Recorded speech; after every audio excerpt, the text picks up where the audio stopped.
Hello everyone, स्वागत है आपका हमारे ब्लॉग 3 डे में। यार आज की सुबह सुबह एक गजब का कांड हो गया।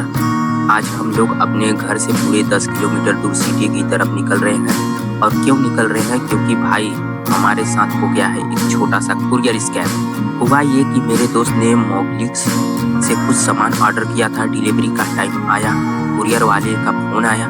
उसने सामान तो दिया नहीं, उल्टा मेरे भाई से चालाकी से OTP ले लिया और बोला कि सामान पास की एक दुकान पर रख दिए हैं। लेकिन जब हम शाम को दुकान पर गए तो पता चला वहाँ कोई सामान ही नहीं है। कुरियर वाला सामान लेकर रफ्तू चक्कर हो गया। भाई अब कल शाम को तो परेशान हुए ही, आज सुबह ही हम लोग निकल पड़े उस ट्रांसपोर्ट एजेंसी को खोजने की आखिर हमारा सामान गया कहाँ। वैसे शहर जाने का ये जो रास्ता है ना भाई साहब, कतई जा रहा है। देख रहे हो ये चारों तरफ का नज़ारा, एकदम घना जंगल और गजब की शांति। कुरियर वाले ने मूड खराब किया था, लेकिन इस रास्ते में मूड वापस रिफ्रेश कर दिया। तब तक आप लोग इस खूबसूरत नज़ारे के मजे लीजिए और हम मिलते हैं सीधे सिटी में।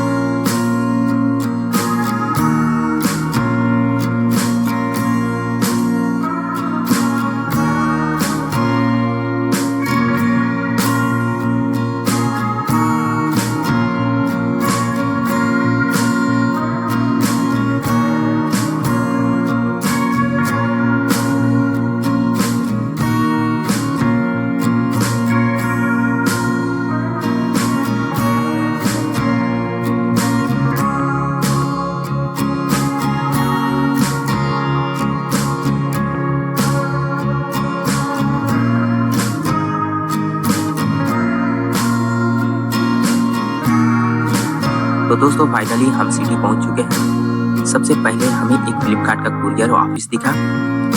हमने वहां जाकर पूछा तो उन्होंने साफ मना कर दिया कि भाई यहाँ मोगलिक्स का सामान नहीं आता, आप आगे जाकर देखो। फिर हम लोग वहां से निकल चुके दूसरा ट्रांसपोर्ट खोजने के लिए कि जिस कंपनी से हम लोग मनाए हैं उसका ट्रांसपोर्ट कहाँ है। तब तक यहाँ का सिटी का आप नज़ारा देखिए कि किस तरीके से है, यहाँ के बिल्डिंग्स नज़ारे और यहाँ का व्यू।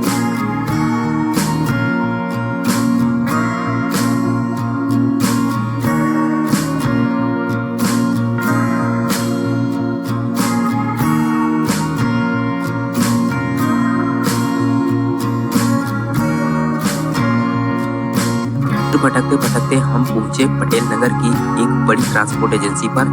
अब यहाँ से असली ड्रामा शुरू होता है। हमने अंदर जाकर अपना ट्रैकिंग ID दिखाया तो वहाँ के स्टाफ ने सीधा बोल दिया, नहीं ये सामान हमारे यहाँ का नहीं है, कहीं और देखो। भाई हमारा तो दिमाग घूम गया, क्योंकि ट्रैकिंग ID में साफ साफ इसी पटेल नगर वाले ऑफिस का एड्रेस लिखा रहा था। हमने भी ठान लिया था कि आज बिना सामान लिए नहीं जाएंगे। हमने थोड़ा कड़क होकर बोला, सर ट्रैकिंग ID झूठ नहीं बोलेगी, आप एक बार ठीक से चेक तो करिए, यहाँ नहीं तो फिर पूरे शहर में कहाँ आ जाएगी। फिर हमने उन्हीं से पूछा कि ये ट्रांसपोर्ट और भी एजेंसियाँ कहाँ हैं जहाँ कुरियर वाले होते हैं। उन्होंने बताया कि यहाँ पे कोई नहीं है और हम लोग यहाँ के हैं भी नहीं, हम लोग को कोई पता है। हम लोगों ने बोला कि अगर कोई पता नहीं है और यहाँ पर किसी भी ट्रांसपोर्ट का कोई कुरियर वाला ऑफिस नहीं है तो इसी के अलावा कोई और होगा भी नहीं, और आप अच्छे से देखिए, नहीं तो हम लोग कुछ न कुछ कार्रवाई जरूर करेंगे। फिर उनको लग गया डर और हमारे वीडियो बनाते हुए देख करके उनको भी और झटका और शौक लगा। तो वो अंदर से कोई और वहाँ के कोई मेन आए और उन्होंने बोला कि आप लोग क्या कर रहे हो भाई, वीडियो क्यों बना रहे हो। हमने बोला हम लोग वीडियो अपना ब्लॉगिंग के लिए बनाते हैं, हम लोग कुछ सामान लेने के लिए आए हैं।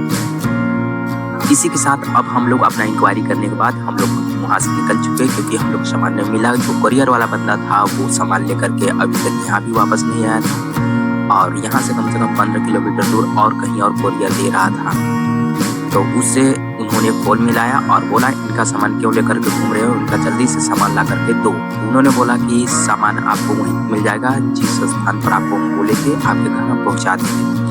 फिर बंदा बोला कि आप लोग घरे आ जाइए, आपको हम पहुँचाते हैं। फिर पते हैं ना, कोशिश करने वाले की हार नहीं होती। जब हमने थोड़ा दबाव डाला तब जाकर के उन्होंने रजिस्टर खोला और कंप्यूटर पर चेक किया और गैस करो क्या हुआ, सामान वहीं पर नहीं था। क्योंकि एक बार जब उन्होंने चेक किया तो कंप्यूटर से बताया कि नहीं, यहाँ का ये कोरियर नहीं है और यहाँ आप लोग बिना वजह के आ गए हैं। फिर वहाँ के एक सर मेन ऑफिस थे,